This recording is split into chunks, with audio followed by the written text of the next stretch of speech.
Chapter 5, Todd. All of the children in Mrs. Jewell's class, except Todd, were talking and carrying on. Todd was thinking. Todd always thought before he spoke. When he got an idea, his eyes lit up. Todd finished thinking and began to speak, but before he said 2 words, Miss Jewels called on him. "Todd," she said, "you know better than to talk in class. You must learn to work quietly like the other children." She wrote his name on the blackboard under the word discipline. Todd looked around in amazement. All the other children who had been talking and screaming and fighting only seconds earlier were quietly working in their workbooks. Todd scratched his head.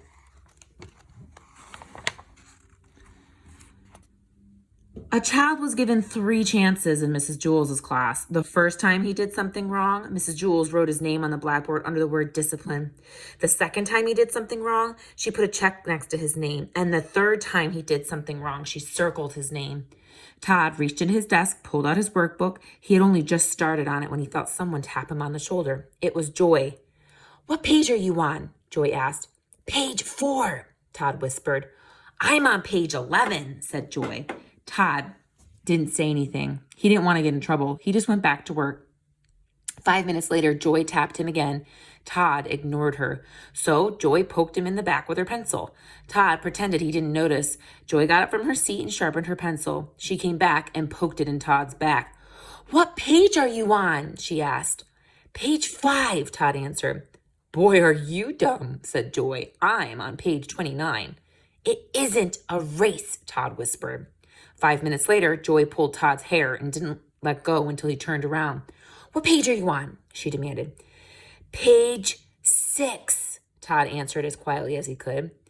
"I'm on page 200, Joy shouted. Todd was very angry. "Will you please let me do my work and stop bothering me?" Mrs. Jewels heard him. "Todd, what did I say about talking in class?" Todd scratched his head. Mrs. Jewels put a check next to Todd's name on the blackboard under the word discipline. Todd really tried to be good. He knew that if he talked one more time, Mrs. Jewels would circle his name, and then he'd have to go home early at 12 o'clock on the kindergarten bus, just as he had the day before and the day before that. In fact, there hadn't been a day since Mrs. Jewels took over the class that she didn't send Todd home early. She said she did it for his own good. The other children went home at 2 o'clock. Todd wasn't really bad. He just always got caught. He really wanted to stay past 12 o'clock. He wanted to find out what the class did from 12 to 2, but it didn't look as though this was going to be his day. It was only 10:30, and he had already had 2 strikes against him. He sealed his lips and went back to work.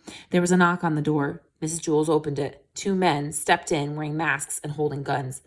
"Give us all your money," they demanded. "Well, all I have is a nickel," said Mrs. Jewels. "I have a dime," said Mauricia. "I have 13 cents, said Leslie. "I have 4 cents, said Damien. "What kind of bank is this?" asked one of the robbers. "It's not a bank, it's a school," said Todd. "Can't you read?"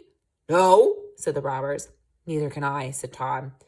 "Do you mean we walked all the way up 30 flights of stairs for nothing?" asked the robber. "Don't you have anything valuable?" Todd's eyes lit up. "Sure we do," he said. "We have knowledge." He grabbed Joy's workbook and gave it to the robbers. "Knowledge is much more valuable than money." "Thanks, kid," said one of the robbers. "Maybe I'll give up being criminal and become a scientist," said the other. They left the room without hurting anybody. "Now I don't have a workbook," complained Joy. Mrs. Jewels gave her a new one. Joy had to start all the way back at the beginning. "Hey, Joy, what page are you on?" asked Todd. "Page 1, Joy sighed. "I'm on page 8, laughed Todd triumphantly. Mrs. Jewels heard him. She circled his name. Todd had 3 strikes against him. At 12 o'clock, he left the room to go home early on the kindergarten bus. But this time when he left, he was like a star baseball player leaving the field. All the children stood up, clapped their hands, and whistled. Todd scratched his head. Chapter 6, Bebe. Bebe was a girl with short brown hair, a little beady nose, totally tiny toes, and big brown eyes. Her full name was Bebe Gunn. She was the fastest draw in Mrs. Jewels' class. She could draw a cat in less than 45 seconds, a dog in less than 30, and a flower in less than 8 seconds. But of course, Bebe never drew just one dog or one cat or one flower. Art was from 12:30 to 1:30.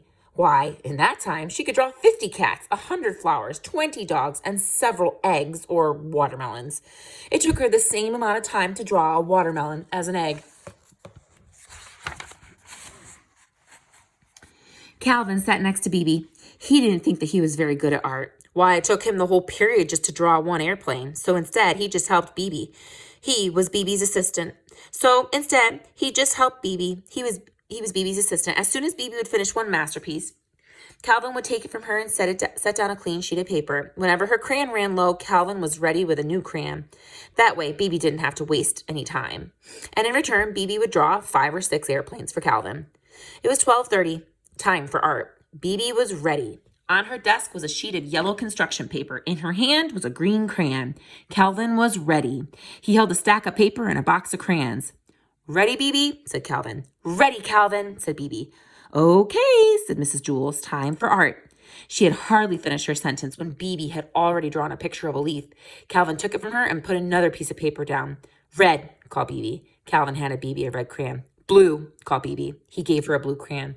They were quite a pair. Their teamwork was remarkable. Bebe drew pictures as fast as Calvin could pick up the old paper and set down a new. A fish, an apple, 3 cherries, bing, bing, bing. At 1:30, Mrs. Jules announced, "Okay, class, art is over." Bebe dropped her crayon and fell over on her desk. Calvin sighed and leaned back in his chair. He could hardly move. They had broken their old record. Bebe had drawn 378 pictures. They lay in a pile on Calvin's desk. Mrs. Jules walked by. "Calvin, did you draw all those pictures? All these pictures?" Calvin laughed. "No, I can't draw. Bebe drew them all." "Well, then what did you draw?" asked Mrs. Jules. "Well, I didn't draw anything," said Calvin. "Why not? Don't you like art?" asked Mrs. Jules. "I love art," said Calvin. "That's why I didn't draw anything." Mrs. Jules did not understand. "It would have taken me the whole period just to draw one picture," said Calvin, "and Bebe would only have been able to draw 100 pictures. But with the 2 of us working together, she was able to draw 378 pictures. That's a lot more." Bebe and Calvin shook hands.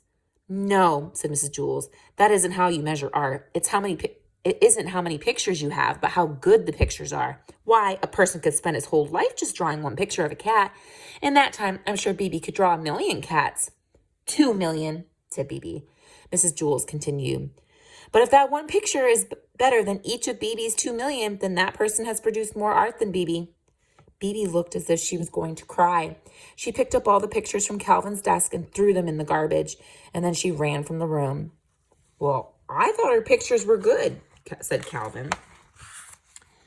He reached in the garbage pail and took out a crumpled up picture of an airplane. Bebe walked outside and into the playground. Louis, the yard teacher, spotted her. "Where are you going?" he asked. "I'm going home to draw a picture of a cat," said Bebe. "Will you bring it to school and show it to me tomorrow?" Louis asked. "Tomorrow?" Bebe laughed. "By tomorrow, I doubt I'll even be finished with one whisker."